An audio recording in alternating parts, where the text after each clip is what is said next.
all you glorious gamers out there. Welcome to the PlayersToo Podcast, the video game podcast for gamers like you, by gamers like you.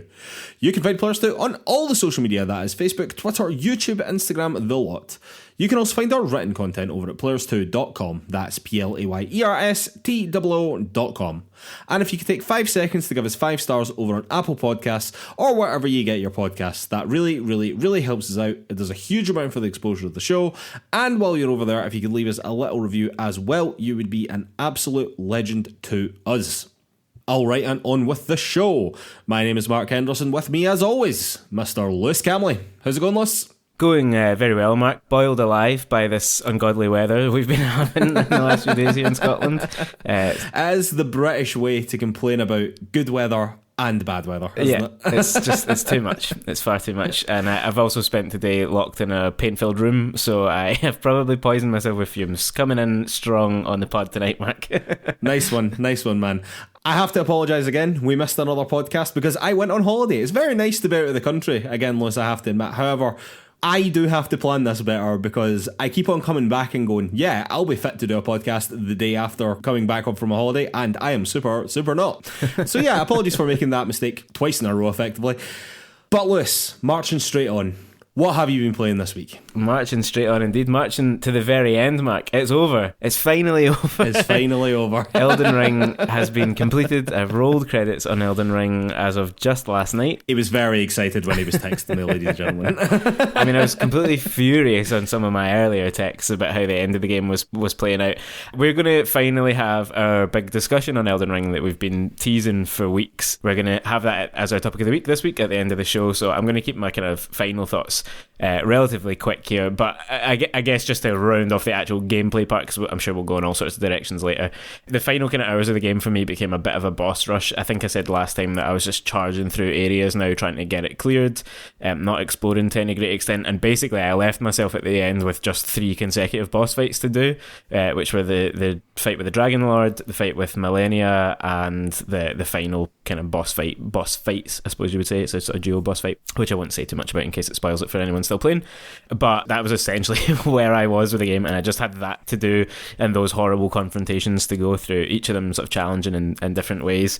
But yeah, last night it just kind of sat down. It all clicked after a series of attempts that didn't click very well. I kind of put it together, and I beat the Dragon Lord a bit earlier in the day, and then I finally put the final boss and Millennia last. I mean, I think Millennia is the hardest boss fight I've ever encountered in a game, just about. I mean, maybe not as hard as the Radiance in Hollow Knight, but that's an ongoing debate, I'm sure. But yeah, I will save kind of broader thoughts for the end, but just very glad it's over. It genuinely changed my mood and my whole impression of the day yesterday, having beaten it. It suddenly went from what had been kind of a frustrating day into an incredible day of success and progress. So that's what video games can do for you, Mark. Nice one, man. Nice one. Well, just before we move on, what level did you get to and how many hours did it take you to complete it? By the very end, after kind of spending all my final runes and all that kind of stuff, I was on level 145 after almost precisely 113 hours. Now, there was a bit of me leaving the controller on the couch while I celebrated to add to that time, but not only on the final bosses, but at plenty of other moments through my runtime. So, yeah, so I was a fair bit behind. You know, I think you had another like 17-ish hours roughly on top of me, and then another about 30-ish levels, if I remember rightly. I think 171 or I think I think it was 178, something like that. I remember. Oh, was it as high as that? Yeah. I can check this as well for when we get to our later discussion. Yeah. So yeah, some stint. I'm not sure I've put this many hours into many other single player games when I haven't kind of been controller passing. Yeah. So yeah, it was a mission, and it's taken up most of my year. Yes, it has, Liz. Yes, it certainly has. Dearie me. Anyway, Mark, what have you been playing? Well, I finished Gears Tactics. I don't really have too much to add with regards to that, to be completely honest. It was a fun game to play, although I never really felt in any real danger, whereas like playing XCOM, it felt as though you could lose a character at the drop of a hat, do you know what I mean? So I wouldn't be afraid to bump up the difficulty on it, to be completely honest. The ending was pretty underwhelming, and even for a story that was pretty shit to begin with, it did end very shit as well. Oh yeah. But gameplay-wise, which is all I really care about, it was pretty good for what it was. However, Lewis, I have started playing a new game, which is Portal, which is actually a really old game. But I actually think that it is much more interesting what I've been playing Portal on, Luce. Which is this sexy beast right here. Oh, very nice. Sexy beast right here. You kept that quiet. Can you see it? I can see it, yep. Absolutely. Oh, you can see it. I've got a Steam Deck. Woo! I have intentionally kept this quiet from Luce since I got it, which was, I don't know, nearly a week ago now, to be honest with you. I've had it for quite a while. But yeah, I have intentionally kept this quiet to reveal it to you on the podcast list. My immediate thoughts are that it is very, very good. It is so clearly better made than the Switch.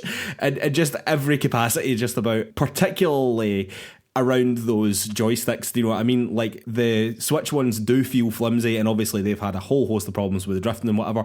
These ones just feel like any controller you've ever used the joystick on, and I absolutely fucking adore it for that. It is big, there's no getting around that. But as you rightly said, Lewis, it did sit really nicely in the hand. Like, it doesn't feel cumbersome in the hand, despite the fact that it is quite big. It just feels massively more robust than the Switch, which obviously it will be drawn comparisons to for its entire life. Even on the software side, like, and again, as you said, it's just, or it can be, just a Linux desktop PC as well at the same time. It can do anything that a PC can do, which means that you have a whole host of third-party developed applications and different things that you can do with it. Basically, anything that you can think that you could do with a Linux PC, you can do on your Steam Deck, because that is what it is. Do you know what I mean? I have been very, very impressed with it so far, Lewis, I have to say. Very impressed with it indeed. Don't really know what else to say about it. Even the wee mouse pads that you were talking about, I love them. Yeah, they're really good. Yep. They work really, really well for what they are. I had slight trepidation about them specifically. I don't know that I would be using them for gaming anytime soon, but to like navigate the desktop modes and stuff like that, and even the keyboards that pop up. And as you said, like, the left one does the left hand side of the keyboard, and the right one does the right hand side of the keyboard, so you can sort of be typing with two thumbs at the same time, sort of, which is quite difficult to get used to. But when you do it, it can be great, and they really, really work. As I said, I would always lean towards like analog sticks, I think, just because that's what I've been used to for gaming for 25 years. But it is nonetheless very good. It's a really, really great piece of kit, actually, and I'm excited to use it more, basically. Yeah, that's more or less exactly where I am on all points, to be honest with it. I think the form factor is great. The buttons, the joysticks are fantastic. The trackpads I'm really enjoying. And yeah, I can't see how they would be used in a lot of games, but then thinking about something like an XCOM or something where you need to kind of scan over the environment a wee bit, I could see them coming more into play. That, you know, stuff that you might... Sure, that's interesting. Yeah, stuff that you might traditionally have played, mouse and keyboard more so than a controller. I can see that coming into play. I've not had a lot of playtime yet, although I played both of our previous PlayAlong games, Sagebrush and The White Door, on it, so sure. I've actually also put in about an hour to the start of Inscription just today, very good. I kind of bought a bunch of games from the last Steam sale just to get some stuff on the deck, most of which I haven't touched yet, but today I thought, I'll just play that for like a wee hour before we got started tonight, so I'll save any thoughts for that till another point, because I've basically in the tutorial essentially, but yeah, I love playing on it already. Like, it does just feel like those early days of the Switch where, I mean, I've only played handheld so far. I've not bothered trying to dock it to my TV, but like just that experience of kind of sitting back on the couch and playing with it is exactly what I was hoping it was going to be. So yeah, as long as the games keep coming, I'm there. Yeah, man, it's been really good. Like, I have tried docking it to my TV. It worked totally fine. Nice. I have one for my work laptop, basically, that I tried to hook it up with, and that worked completely fine. Then I bought a thing dedicated to do it, worked totally fine as well. I've had my wireless mouse hooked up to it, worked totally fine. I've had an Xbox controller and the DualSense controller hooked up to it, both of which worked totally fine. Was that easy enough to do? Very, very straightforward. Very, very straightforward to do. In fact, what I've spent most of my time doing is trying to get emulators to work for like old games. And, well, first of all, emulate responsibly. No one wants Nintendo up their arse for fucking copyright infringement. But yeah, I've been trying to get emulators to work, and I can confirm basically that everything up to and including the PS3 can be emulated pretty well, I would say, on Emulation Station, and then that can then be added into the sort of Steam Deck big picture mode, like their version of that. Yeah, there's a core OS for this, essentially. Yeah, it just like totally works. It just works really, really well. Yeah, it's been great. It's been really, really good. My early impressions of it are stellar, I've got to say. It is very, very good indeed, and I'm very excited to play more of it. You got 2 words on Portal? I'm sure I'll ask you more about that next week, but I'm not actually that far into playing Portal, I've got to admit. However, early doors, I am already impressed by the complexity of what is happening with relatively simple mechanics. Yeah. Good stuff. So I'm very excited to see how far that goes. I must admit, I'm only very, very early in the game. This is also the first Portal game as well, and I know that Portal 2 really takes it to a different level again. So bear with me on that one. I'll get back to you on that next week. All right, Liz, I think it is time for the news. All right, news item number 1. The UK government has disappointingly decided not to ban loot boxes. This despite the government concluding after a 22-month consultation that there was a stable and consistent association between loot boxes and problem gambling, which was identified across 15 peer-reviewed studies. However, they also claim that they could not be sure of a causative link, although that is insane that they could not draw that conclusion. Secretary of State for Digital Culture, Media and Sports, the DCMS, and ex-I'm a Celebrity, Get Me Out of Here contestant, Nadine Dorris, has also said that legislating against loot boxes as part of the UK's overhaul of the Gambling Act might have unintended consequences, like banning kids' accounts from purchasing loot boxes might lead to them using adult accounts instead, which would have no supervision at all. And if that sounds like the typical Tory pandering to sort of dodge legislating something that is pro-consumer and anti-capitalist, that's because it is. That's because it's exactly that, Liz. I don't think that most accounts that are buying loot boxes are kids' accounts. I'm just going to say that right out loud.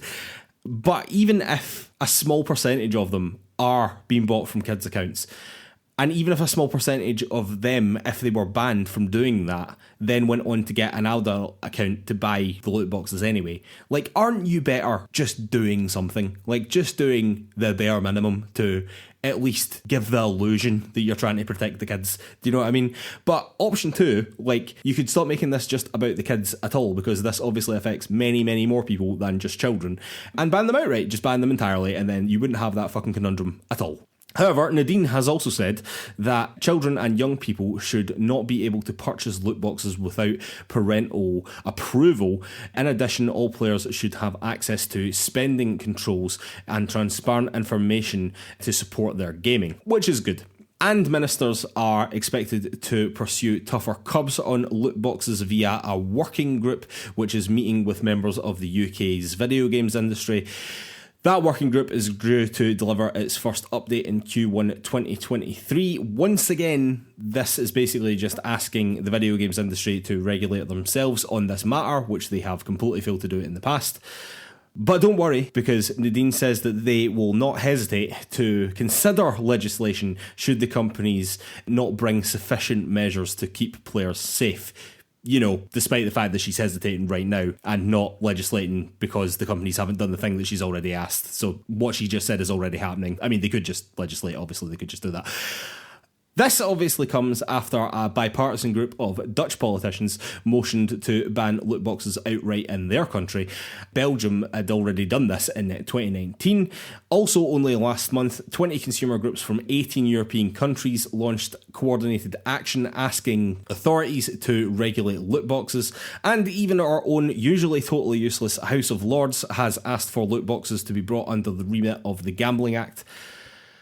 But Lewis, I think that we should finish on a quote from video game expert at the University of York, which is a fantastic title, I have to say, Dr. David Zendel, who said this regarding the decision. Prior select committee inquiries have unambiguously shown that certain bad actors within the video game industry cannot be trusted to self-regulate when it comes to player protection. By making those same industry bodies the ones that are responsible for regulating loot boxes, DCMS is essentially guaranteeing that foxes are the ones guarding the henhouse. Cannot be trusted to regulate themselves and that they are bad actors. I mean, that's pretty much bang on, right? That's why we need legislation in the first place, you know? That's the whole point in this.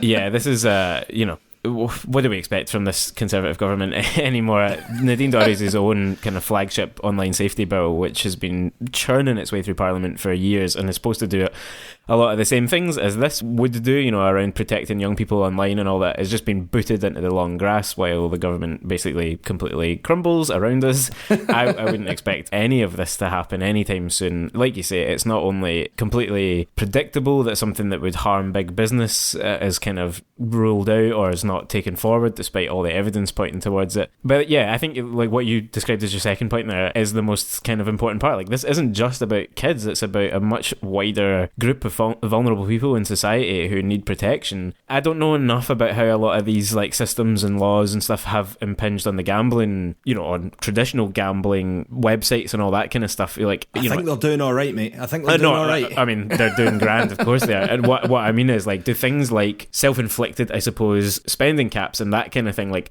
is there any evidence that putting this back in the hands of the people who need protection actually work? Like, it does seem to me to be something that they're suggesting that stuff's important, and I'm thinking, well, no, someone external, i.e. the government in this case, has to do that, because, I mean, individual responsibility comes into play, right? But it's too potentially damaging a concept to just leave up to people who need support. It just can't work like that. So yeah, it's a bit of a step back from what the rest of Europe seems to be moving towards, or at least parts of the rest of Europe, and it would be good to see our government follow suit and kind of try and put some curbs on this. But yeah, I think it's very far down our list of crises in this country at the moment. So, well, despite that being definitely true, I do agree with you. Like to bring it back to the kids thing and their seeming uninterest in doing anything even about that, even if that was the problem, they still didn't want to do anything in case they might just go through adult accounts. And it's like, that's such a flimsy excuse not to do anything. Yeah. Well, what would stop them going through adult accounts even right now? Like, it's well, exactly. Yeah. Nothing. Absolutely nothing. And I don't think Nadine Dorris has ever lifted a gaming controller in her life, so she wouldn't know even the simplest of processes and how easy it is just to set up an adult account. In fact, it was probably easier to set up an adult account than it is to set up a kid's account. Yeah, it will. Do you know what I mean? It definitely is, because it's the default thing, and I reckon most kids are just using adult accounts. Do you know what I mean? But even that, like, even acknowledging all that, like, there will be a small minority of people using kids' accounts to buy loot boxes. So even that absolute minimum effort thing that they could do to just say, no, you can't do that anymore, they're still refusing to do that in case they jump over to the adult accounts. And it's like, well, most of them are doing that anyway, so what's the...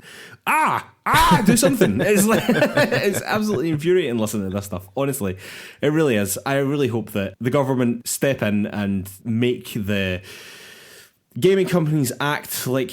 I don't know what we're going to get in the first part of 2023 from this working group with the video games industry. I strongly suspect absolutely hee-haw. Yeah, and it's so slow moving. I know, it's just so slow moving. And yeah, considering there seems to be a huge movement right now in Europe with all these consumer groups coming together and really demanding that action be taken here from governments across the continent, we are standing still and doing nothing and just saying again and again and again to these huge industry leads, just like, oh, please go no. Do you know what I mean? It's just like, well, no, that's not actually good enough. You need to make them do it. Do you know what I mean? Because if it comes between them and their money, then they're not going to do it. So you need to make them. That's why we have legislation.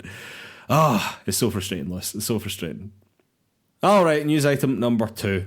Unity CEO John Riccitiello, in an absolutely amazing moment of saying the quiet part out loud, has called the devs who do not prioritise monetization strategies fucking idiots. Fucking idiots, Liz.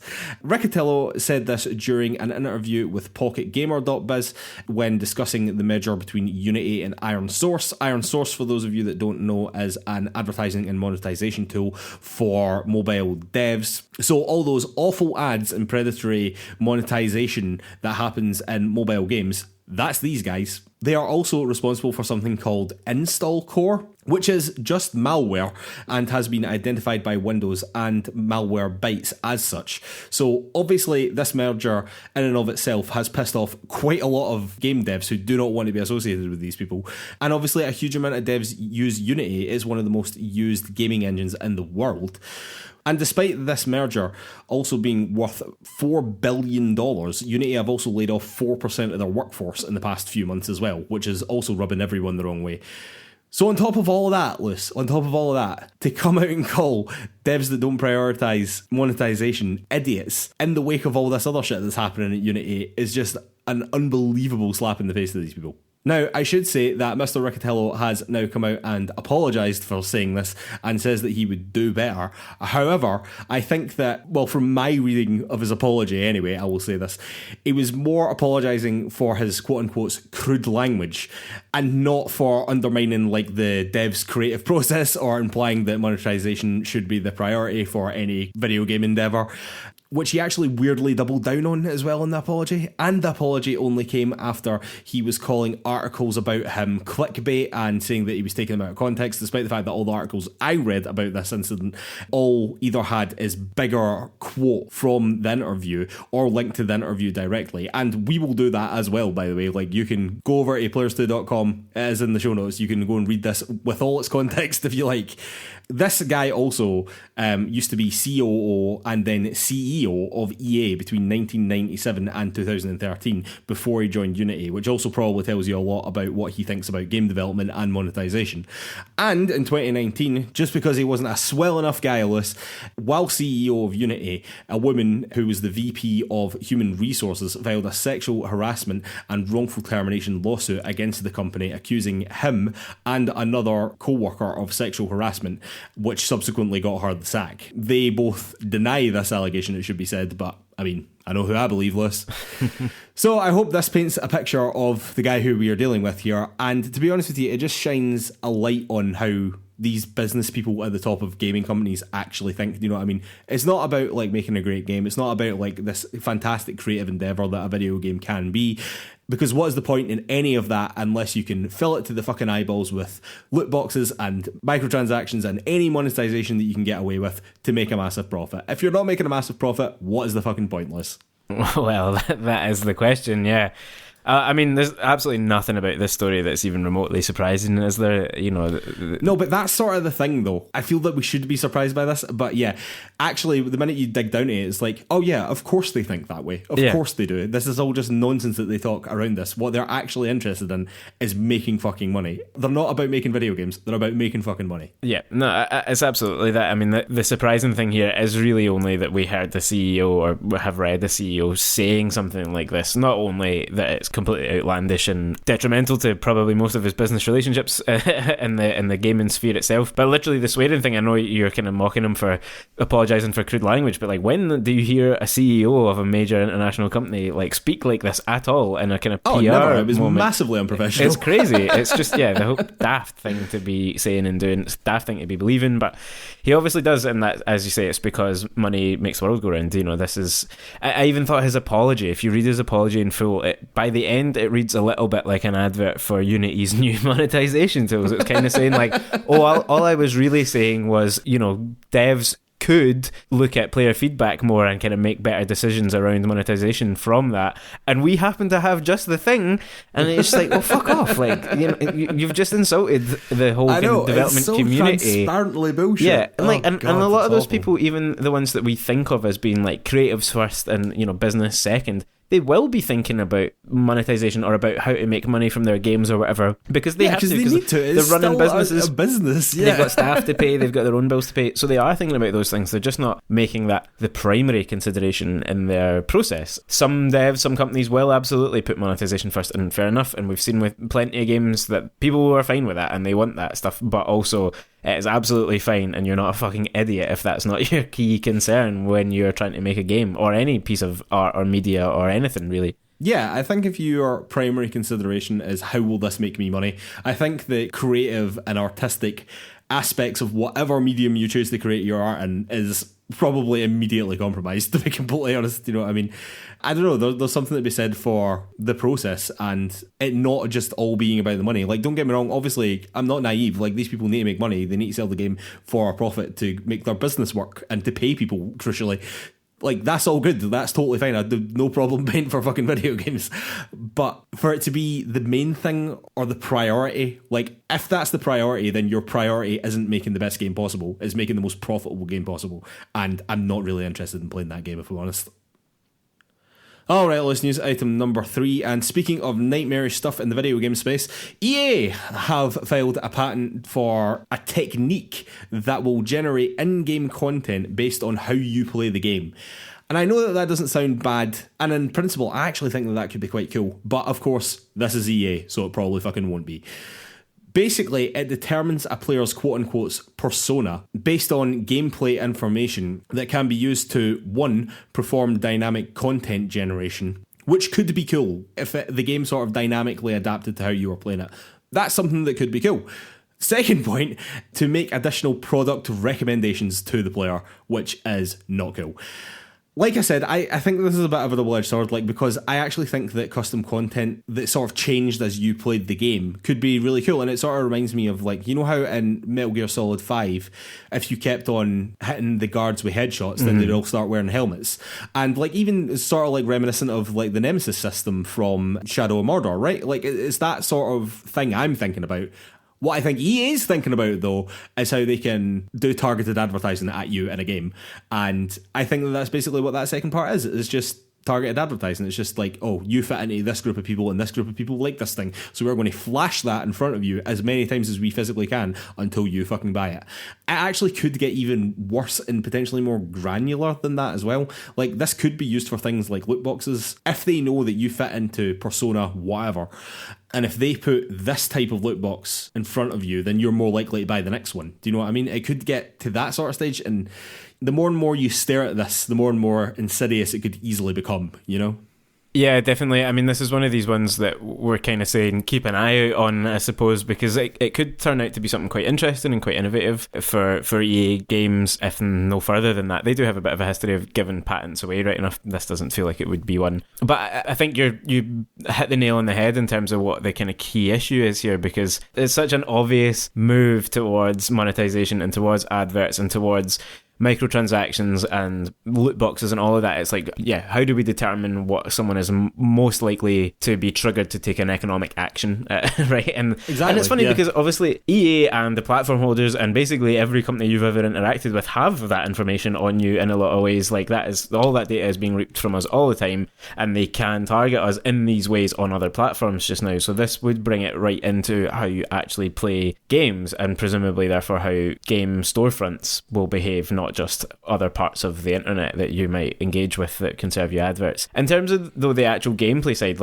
elements of that could be really cool. They've listed the personas that they might put you into as including things like explorer, competitor, collector, support, combatant, commander, completionist, and you can kind of see how you yourself might fit into those categories. And how I was thinking about something like Assassin's Creed, say, obviously not an EA game, but if that had something like this in it, and it could go, well, this player likes exploring way more than they like fighting, so we're going to push them in the direction of more missions that do that, or we're going to, put the markers on their map that would draw them more towards those things.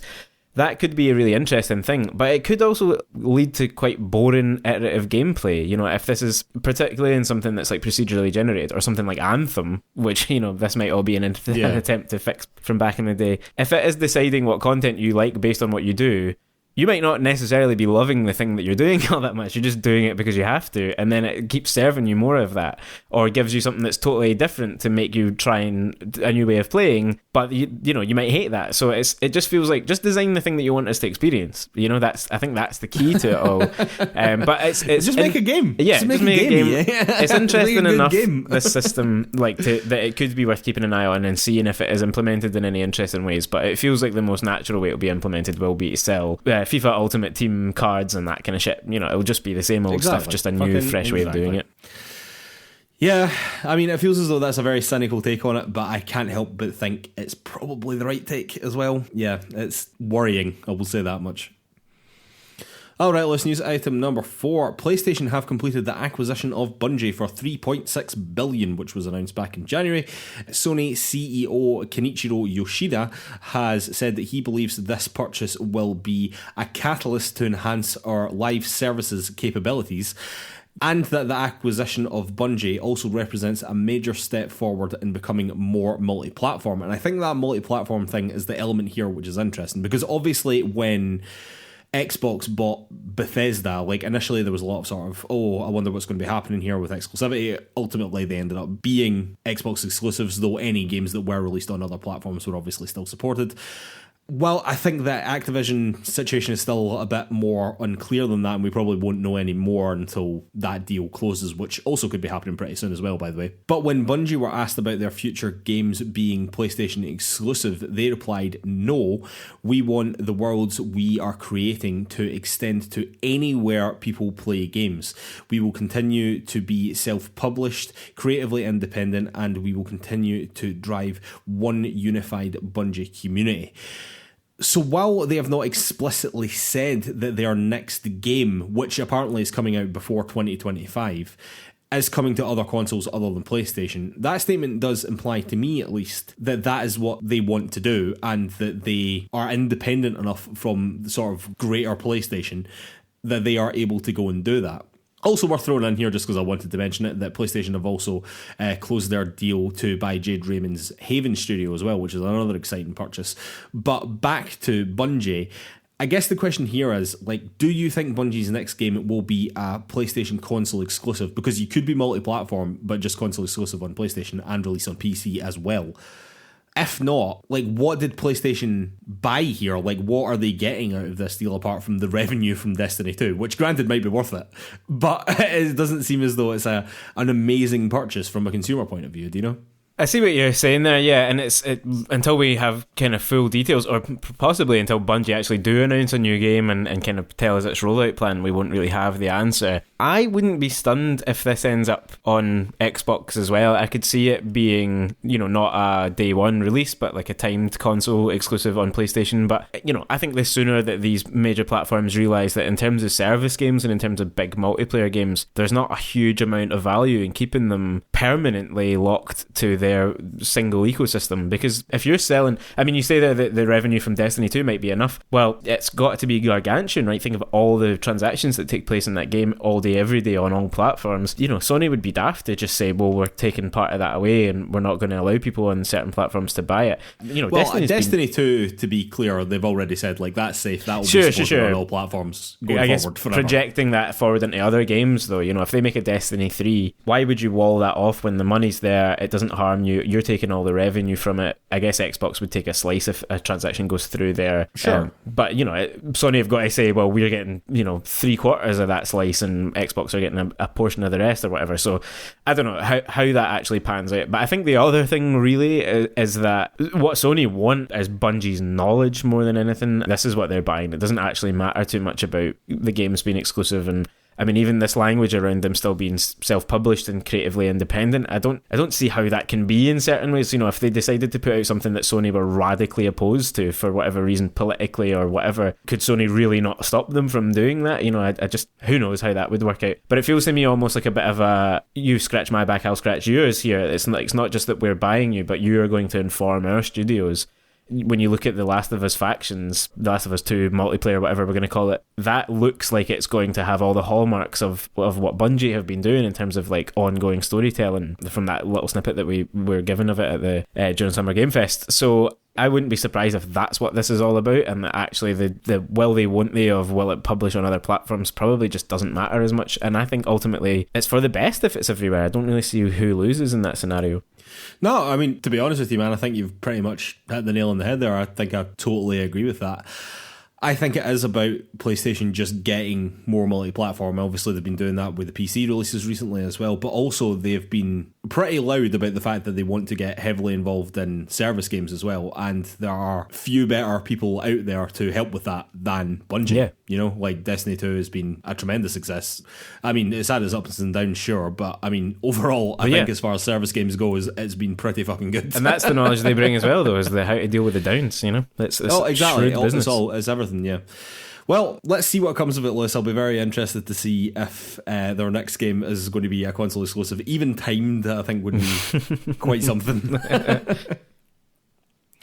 All right, let's finish off as we always do with a couple of shout-outs. Shout-out number 1, Stray has come out this week. It's currently sitting with a very nice 84 on PC and PS5. Basically, this has pretty much blown up on the internet. It seems that there are now thousands of videos of people's actual cats watching them play Stray, which is a new phenomenon on the internet, it seems. The major complaints around the game seem to be that the platforming isn't amazing, which is kind of annoying, actually. If you're playing as a cat, you would have thought the platform would have been something that you wanted to like really nail down. But also that the game is quite short. It's only 5-ish hours long with limited replayability, and with a price tag of nearly 25 quid, I can sort of see why people would be hesitant to spend that amount of money on a 5-hour experience. Fortunately for us on PlayStation, if you have the PlayStation Plus Extra tier or the PlayStation Plus Premium tier, Stray will be included in your subscription, which is great because I must admit I'm sort of with those people where I would be struggling to justify spending 25 quid on a 5-hour experience, despite the fact that I think that 5-hour experience looks pretty fucking awesome. Yeah, I'm really looking forward to playing this. It's high on my list at the moment. I just need to get around to actually upgrading my PS Plus tier to the extra to get it. But yeah, I'm intending on playing this pretty soon. It seemed like the perfect palate cleanser between Elden Ring and like whatever my next longer game would be. And I love cats, and I'm really looking forward to it. There you go. Alright, let's shout out number 2. As Dusk Falls has also come out this week, currently sitting with a 77 on Series X and a 79 on PC, which, I mean, are fairly respectable scores. I think the narrative is supposed to be like largely pretty good, pretty heavy hitting. I think it's got great voice acting in it as well. I've seen numerous reviews say that, which is really great when you're relying basically entirely on your narrative, you know. However, I have also seen multiple reviews saying that unfortunately the second half of the game is noticeably weaker than the first, which is again really unfortunate for a game like this where you're relying so heavily on the narrative. If at the end of that narrative you're leaving a bitter taste in the player's mouth, it's not as if they have anything else to even fall back on. It's not like this is going to have like great gameplay or anything like that. Do you know what I mean? I did see a few people saying that they quite liked the sort of strange graphical style of this game. Not many negative reviews at all. I know that you weren't particularly keen on it, Lewis, but I have to admit most of the things that spoke about the graphics were in a positive or at least neutral light. Yeah, I haven't read too many of the reviews directly, so I saw a lot of the headlines coming out of it, and I can definitely imagine that the art style will be divisive, but maybe that's just not what the reviewers are picking up on.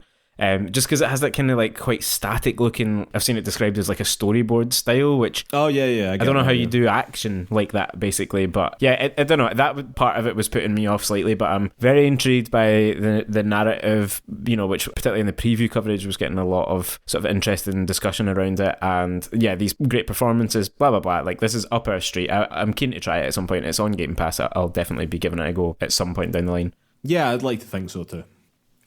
Alright, shout out number 3. EA have really a few hours ago just confirmed some details for the upcoming FIFA 23. This of course will be the last FIFA game EA make after the license runs out, and then they'll be changing the series name to EA Sports FC.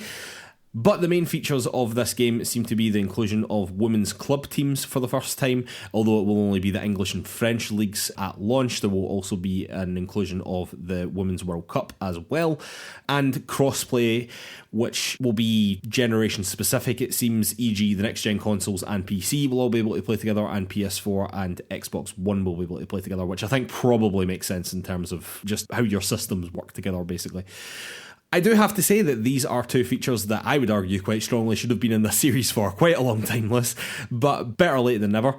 The Switch version is once again absolutely fucked. It's this Legacy Edition again, meaning that FIFA 23 Legacy Edition will feature the same gameplay features and modes from FIFA 22 Legacy Edition without any new development or significant enhancements. That is from their website, Luce. That is what they're saying about this. That is insane. What they've done is they've changed what teams certain players are on, and they've updated the strips, I assume. And then they've went, I want 50 quid for that. And that is absolutely fucking outrageous. Selling absolutely an update patch essentially for full price. It's crazy. Fucking insane. Absolutely outrageous. Do not buy this on Switch.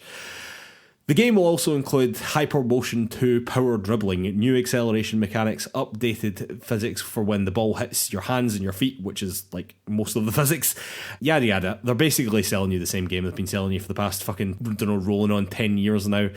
And they have even less incentive to make this one any good as far as I'm concerned, because it's very soon not going to be their problem.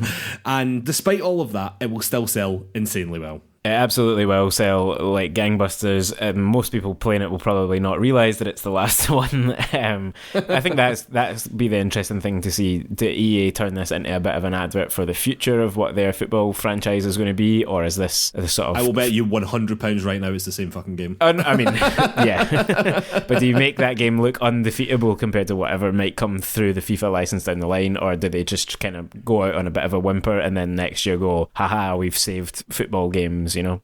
Who knows? It'll be interesting to see, but that's a year away, essentially. I bet they're just going to sell the same game under a different fucking title next year. I think that's what they're going to do. All right, ladies and gentlemen, and with that, I think it's time for a beer, and then we'll be back for Topic of the Week.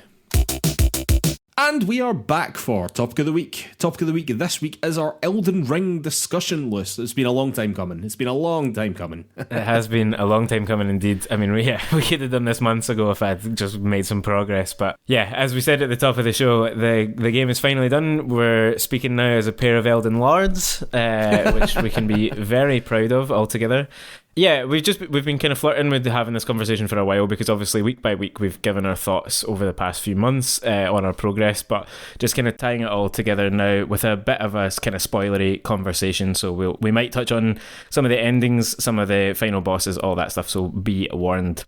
I guess just to jump in with what I guess my final thoughts on the game were, I sent you a message just last night, kind of moments after I finished the game and finally turned it off, closed the app on the PlayStation, which is not something I've done for a good long while. I sent this message, I'll just read it because it kind of sums up where I was thinking right at that moment, and it's still very raw for me, and I want to know kind of where you're at with the game about a month or so after you finished playing it. So what I said to you was, I did still love it overall, and I do still love it overall. I did still enjoy major moments towards the end, but ultimately it still has the curse of open world bloat, only in this game's case, instead of it being collectathons and repetitive busywork, it was just too much game to the point of undermining itself. As you've previously said, an edit would really have helped. I think that they've created a leap forward for open world games here, but it's a new direction that hasn't been perfected just yet. Where are you sitting with the game after a few weeks of not playing it? Well, first and foremost, I think my reply to that text was saying that you were bang on, and I basically agree wholeheartedly with what you said there. Like, it is a fantastic game in a great many ways. It is a leap forward for open world games. But yeah, I think that this game needed a hard edit somewhere. Like, this game could have been 30 hours less long, 40 hours less long, I would argue. And I don't think anyone would really have blinked an eyelid. Do you know what I mean? I don't think anyone would have noticed or cared that it was that much shorter. Like, before we knew the potential scope of Elden Ring, do you know what I mean? There's just too much, I felt. Not that any of it was in and of itself bad, but when you are trying to explore the world, and the most interesting thing about this game is its world, when you're trying to do a lot of exploring, which I did more so than you, because as you said, it was sort of a boss rush for you at the end, but for me, like, I was still exploring everything that I could, every single place that I could go, I went and did it, basically. And man, it was really, really a slog at the time. Do you know what I mean? Like, I said this on Twitter, and we were sort of talking a little bit just before we were coming in here about sort of the reaction to that I got on Twitter when I said the sort of latter half of the game, particularly the last third of the game for me, was a real slog. Most of the sort of people who were reacting negatively to that were basically saying, oh, well, that was your fault for playing the game too long, basically. And I was just like, well, it feels though that's sort of like dodging the problem a little bit, do you know what I mean? Or it's a very sort of cursory analysis of what's actually happening, do you know what I mean? Like, I was playing the game that was in front of me. The bit that I enjoyed the most was the exploring bit, do you know what I mean? That's what made the game interesting to me in the first place. That is what I loved doing when I was in Lingrave. It's just by the time I got to the Ashen Capital, I was long done with it, do you know what I mean? Is the problem, and to get to that point just took an incredibly long space of time. And I'm not adverse to a long game, Lewis. I played Persona 5 for 125 hours, do you know what I mean? I'm not adverse to a long game. I will play a long fucking game, but those games didn't feel like a slog at a lot of points actually towards the end, if I'm being totally honest with myself. It wasn't very fun, I will say. Yeah, I mean, I am someone who is averse to long games by and large, and you know, something like Bloodborne, I had to put a lot of hours into it. I'm not against putting those kind of hours into a game when I'm really enjoying it, and you know, in that case, I went back and did the DLC and all that, and kind of had the full experience. And I think to me, The problem with Elden Ring really in this regard, because it is stuffed with incredible moments. A lot of the gameplay is fantastic. The world that it's created, blah, blah, all of that stuff is there, and we've spoken at length about that. So, and yeah. To be clear, I feel as though we're going to say a lot of negative shit right now. I really like this game. Yeah, I don't want us to dwell only on the negatives, but I guess to my mind, particularly towards the end, I started to think the setup of this, the balance of it, and I don't mean the kind of combat balance. I mean the balance of how content is doled out to you just felt kind of all wrong to me by the end, because for the first half of the game, or more than that possibly, the amount of free roaming exploration that you would do, the amount of different kind of smaller dungeons and slightly larger dungeons and all that you would find and want to explore, and you would do all that at the start because it felt like that's what the game was. But by the end, I was getting furiously mad towards the end to be introduced to more and more new areas that were kind of much lesser open worlds than Limgrave was at the beginning, or any of those kind of 3 or 4 first zones that you encounter. But when I came out into the consecrated snowfield and found another big area, which in the end wasn't very big or very densely populated with stuff, but map wise, and the fact that you enter that space and it's a fucking blizzard that you can't see through, so you haven't basically no idea what's ahead of you. I literally was saying it loud at the time, come on, I've had enough of this. I don't want to keep finding new stuff and having to go through new areas and kill new bosses and new enemies when I feel like I should be at the end of this by now, and all this is doing is, a lot of those zones towards the end are literally just connecting you from one place to the next main place, and you're like, well, just connect me directly. I don't need to be going through this. It's stuff like that I think really needed an edit. And when I said in that text, and it's one of the points that you've made kind of most fully when you were playing the game, is that this idea that the game can be so much that it begins to undermine itself. I just felt by the end that it was not. I had no desire to explore it. The Halig Tree is the kind of most telling portion of the game to me, because as a location, it's beautiful and interesting, and it's got all these interconnected pathways, and some great enemies are there, and some really difficult challenges. But that came so late in the game that I just didn't want to do any of it, really. I was just hurtling my way through to get to Millennia at the end, which is a whole other issue. And so many of the areas before that were a bit less interesting then had boss fights that were just not very interesting or dynamic from one another either. And I think that's the bit that you probably felt most profoundly during your playthrough. Yeah, I agree with that. I think that the boss fights in this game, and I think I've said this on this podcast before, and this might be heresy to a few people, but for me, this is the weakest bosses that I've fought in any FromSoft game. And granted, I've only played Sekiro, a bit, Bloodborne, and Demon Souls. I've not played any of the Dark Souls series yet, but we'll be getting around to that, children, at some point, hopefully. But yeah, for me, these were the least interesting, least memorable, least fun boss fights of any of the games that I've played so far. And I think that, I don't know, and again, this is a thing that I spoke to you about, and when I sort of noticed it, I couldn't unnotice it. And that a lot of boss fights, even some of the major boss fights, their main attacks seem to be basically flail about in your general direction, then jump 25 feet back across the other side of the boss arena, which meant that a lot of the time you were just chasing after the boss.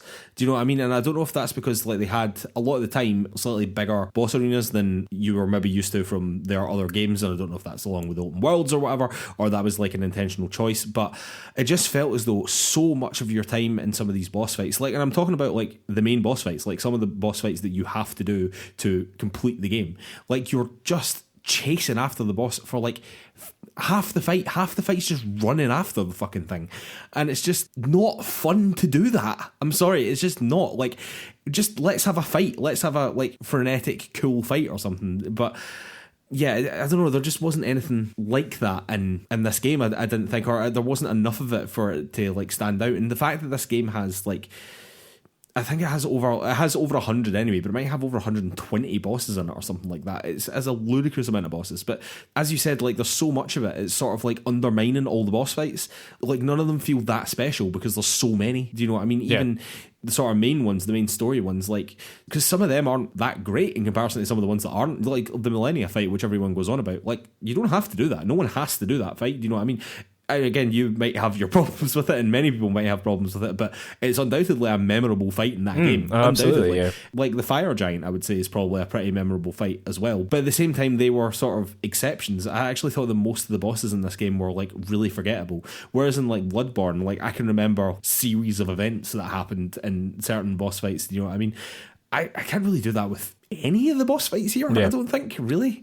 Yeah, I don't know, they just sort of glossed over me a lot more, and considering like the bosses in FromSoftware games are just so important, and I know that they were trying to emphasise how important the world was in this one, which they've done really well in a lot of ways, but the boss fights, the sort of the nitty gritty of the FromSoft games, it just wasn't there for me. It was comfortably the weakest bosses in any FromSoftware game, comfortably, as far as I'm concerned. Yeah, I mean, from my sort of lesser experience with FromSoft games, which, you know, I've played a little bit of Sekiro and played all of Bloodborne, I mean, it's not a patch on the boss fights in Bloodborne, as you were saying there. I could pretty much recite to you those fights and kind of what the attack patterns are and what tells to look out for and all that. You know, so much of that game is imprinted on you. And also the actual designs of them, I thought, were phenomenal in Bloodborne, whereas in a lot of cases, you're not in all cases by any stretch, but they were kind of repetitive, I mean, deliberately so, even like kind of lore-wise. There's so much repetition or kind of faint variation on names and styles and looks and all that kind of thing.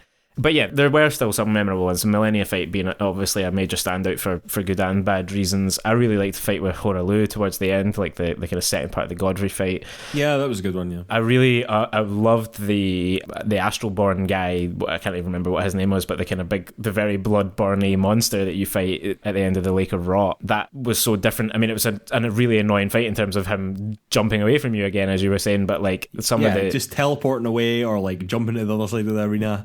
Yeah. But that was one of those ones where it clicked for me in that occasion, and I kind of worked out what I was supposed to do and kind of had that moment of like, okay, I've overcome this. And I felt like often in Elden Ring, it was just kind of like, I've played so much of the open world, I'm stronger than all these characters, until I then hit the late game and then I was like bashing against the wall. And I think that difficulty spike in the, you know, you've said it as well, that the areas are often worse than the boss fights. And like, I keep thinking about that area, and I think it's in the mountaintop of the giants, like up to the where you eventually fight the fire giant, essentially. It's just a hideous place to be. It's like an unpleasant environment for a start, which, you know, is fine. That's obviously what it's meant to be like. But it's just absolutely filled with really annoying, aggressive enemies that often will snipe you from miles away and you're not even engaging with them. And it just led me to go like, I don't want to explore here. I don't care what loot is here. Like, I just want to get to the end of it now. I guess that's like the biggest complaint that I think both of us have, really, is that it's just like, it became less and less interesting or fun to play as it went on, where if you compare what we were saying when we both started playing this game, you know, I was totally like evangelizing for it. I think, you know, at that point I was feeling like this is an absolutely dynamite FromSoft game. It's such an evolution of the style that I guess maybe that's where I want to take this conversation next. Like, we have spoken about this a bit in terms of, is it the future of open world gameplay? And I'm not sure where I land now. I ended that message to you saying, like, I think it is a leap forward, but I think it still needs some work. I think that like, an edit and a closer focus in on the dungeons and on those kind of legacy dungeons, the biggest ones, and cutting out some of the areas and just having maybe, like, one or two massive maps that contain those things might have been better than this sort of semi-linear trajectory that you're on throughout this game, but then that has these big, wider, expansive environments, you know? Yeah, I mean, I think that part of it, like this open world style that they've gone for, where it's very open, but then you have these incredibly intricate areas as well that are just unbelievable sometimes. Like, some of them are absolutely fantastic. I think that Stormvale might still be the best level in the game, frankly. Yeah, a massive highlight, Yeah, which comes pretty early on and is absolutely fantastic. But I'll tell you right now, you could take away 50% of the mines, 50% of the catacombs, 50% of, I don't know, like what the other, the hero graves and stuff like that, yeah, ever jails, 50% of that. You take away 50% of all that stuff and give me two more areas like Stormvale. That probably changes my entire outlook of the entire game, do you know what I mean? Because there's just so much less. And again, it's sort of like, I never really thought about it in these terms before, but it is bloat, isn't it? It is that. That is what it is. Yeah. There's just too much shit there, you know, to do. Do you know what I mean? Fair enough, they're not splatting it all over a map like Ubisoft do in their horrible way, but it's still there. It is that the bloat's still there, despite the fact that they're just not showing you it on a map. And yeah, I would take 50% less of all of that stuff in 2 more areas like Stormvale, and even one more area, and I'd be fucking delighted, frankly. And I think that probably changes how you perceive the game in quite a lot of ways. Do you know what I mean? And it is just a bit more open, and there's a bit less stuff to do. Like, it's a bit more like Breath of the Wild, I suppose. Because there was a lot of stuff to do in Breath of the Wild. There's a huge amount of stuff to do, but the emphasis was on exploring and finding the stuff. But you could just explore down a few ways and there'd just be nothing there, and that'd be fine. Whereas this isn't like that. It's like no matter where you go, there's like an event within several feet of you, and that, I don't know, it fucking wears you down after a while. It really does. Or that's certainly how I felt about it, you know? Yeah, no, I think that's bang on, really. Like, there's various ways that you could slim this down. I think pushing areas together so that they're kind of one map that contains several dungeons. So thinking about things like the Altus Plateau and Mount Gelmir and some of the other areas around all that, like, you could condense all that into kind of one smaller area that contains 2 or 3 legacy dungeons. And kind of focus it on getting to those bigger points, but you can use the open world to level up or to find materials and stuff. That's a whole thing we've not touched on at all. Like, I think the crafting system and the sort of general, like, collection stuff here is handled better than like in a Ubisoft game where it's all lists and collect 30 of these things or whatever. But it just added another layer of, like, busy work where towards the end, for instance, I really wanted to have the ability to cure rot for the Melania fight. Yeah, I don't seem to have the ability to buy the Scarlet Boluses. I've probably just missed the Well Bearing somewhere out there in the open world. But also I didn't have enough of the materials to craft more than like 2 or 3 of them. And it was like, if I needed to get the cave moss that you need for that, I was going to have to go back to a certain cave, probably have to Google what that cave is, go there, get that, gather it up, come back, craft the stuff. It's like, I think that they kind of went, oh great, open world stuff. Like a big open world game, so you put in crafting and survival kind of stuff like that. All of that combined, it just meant there was like layer upon layer of system that I basically stopped engaging with most of it. I mean, I even said to you, I never touched the Ashes of War at all because of the swords. That's wild to me. Swords I was using just didn't require them, or like I couldn't change them on it. So the whole parts of this game that I'd barely even scratched the surface on, which is amazing from a replay value perspective. But after 115 hours, like, there's just no way I'm doing that. It's never going to happen. So no, that's the thing is that I could very easily see myself going back and playing Bloodborne again. Very easily see myself doing that again. Will I ever play Elden Ring again? Probably not. In reality, probably not. I think if there was decent DLC, I would definitely take a look at it. Okay, I would go back and play DLC. That's a different matter. Yeah, but like a new game plus, play a new game plus new campaign. And I know there's folk out there that fucking live for that shit. And fucking more power to you. If you're loving this, you go and do you. I, even now, several weeks removed from having played Elden Ring, cannot fathom going back and playing that game again. No. Well, I guess that's like, just to wrap up very quickly. So this is going to be still one of the major contenders for Game of the Year. Probably still is my Game of the Year. This is the only fucking thing I've played this year. Hands down, again, for all the negativity that we just blasted out of here, this is still my Game of the Year by a fucking country mile. Well, and it feels like now it is a straight shoot between this and God of War, which obviously got its release date just the other week in November. So where do you think this sits? Like, because I wonder if critically this will remain the darling and everyone's lauded it and it's selling like gangbusters. Some of the NPD data came out this week as well, but ultimately God of War is just a simpler thing and it's going to be probably a much more popular thing altogether. Do you think this will be Game of the Year? Well, do you think it will be? I don't know that we can say popular if we've just had those sales figures. But yeah, I suppose not. I think that the types of people who will be voting on this at Jeff Keighley's Game of the Year might choose God of War, and I think that will be deeply unpopular. However, I don't know. I mean, we're only speculating. God of War could come out and it could be a total fucking flop, and then this makes this decision very, very fucking easy for a lot of people, I'd imagine. But assuming that God of War is if it's as good as 2018, it will be my Game of the Year, definitely. Like, God of War will beat this if it's as good as God of War 2018 was. And I can say that quite comfortably, to be honest. But that is an enormously high benchmark. Do you know what I mean? For a game that's not out yet. Not that I don't think that they can do that, but yeah, I mean, it is going to come down to what your preference is. Like, I think I just prefer games like God of War, where it's just sort of narrative heavy, but with like good gameplay and whatever, and it's just like got a direction to it. Do you know what I mean? It's just like a story that the devs wanted to tell, and I just sort of like that style of gameplay. Open worlds are not usually my jam at all. I don't play a lot of open world games. This is the first open world game that I've played. Well, I did play Horizon as well, I suppose, but that was a sort of different scope entirely. Different vibe about it completely. An open world game like this, for that amount of time, I've just not done in a long time. And yeah, it's just not usually my type of game. So I would sort of be surprised if my game of the year didn't end up being God of War, to be honest. But I don't think that will necessarily be the consensus.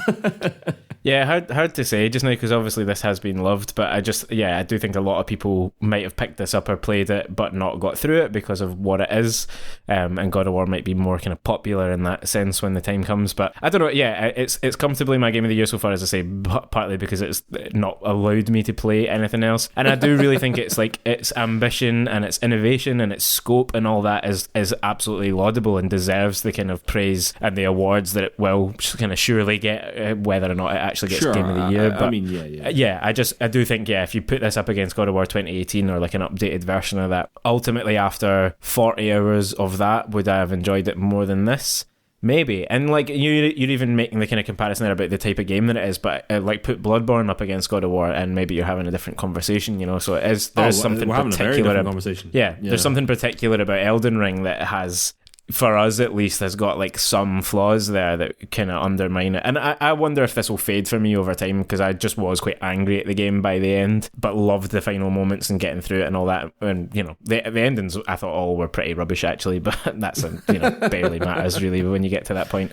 But yeah, that's Elden Ring. That's us. It's over. It's finally done. We never have to talk about it again until the Game of the Year conversations later. Well, of course, I mean, this definitely won't be the end of it, but it's the end of us playing it for certainly a very, very long time.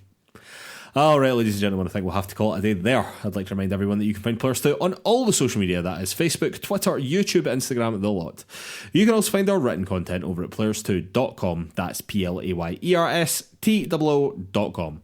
And if you could take 5 seconds to give us 5 stars over on Apple Podcasts or wherever you get your podcasts, that really, really, really helps us out. There's a huge amount for the exposure of the show. And while you're over there, if you could leave us a little review as well, again, that just helps us out even more.